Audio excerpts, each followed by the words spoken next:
Director at the Total Football Academy, Rademakers, says a lot of work needs to be done at the local schoolboy level to get more young players seen on the global stage. Garfield Jones tells us more.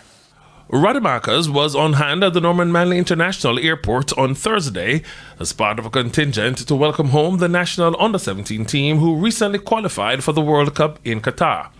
3 members of the squad honed their skills at Rademakers Academy.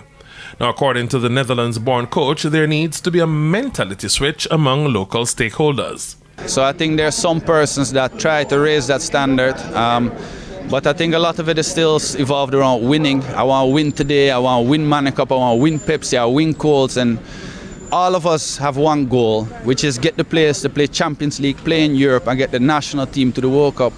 And winning Pepsi don't help me that. So we have to focus more on the development. How do we create players that are wanted by the teams in Europe?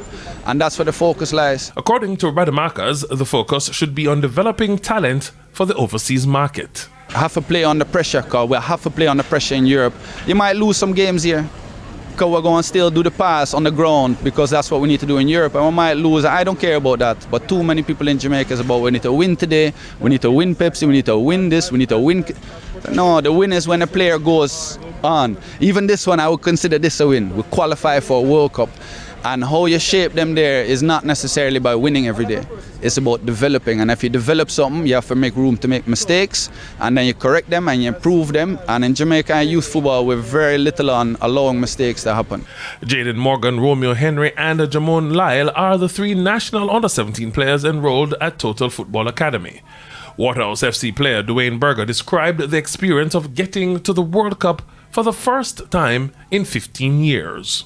It's a wonderful feeling to be a part of our legacy. Yeah. And none of it was easy, to be honest. It's all teamwork and hard work out there. It's hard. And what about their chances at the World Cup? We can win. We believe in ourselves. All right, so thank you. Yeah. The 21st edition of the FIFA Under-17 World Cup is scheduled to be held in Qatar in November.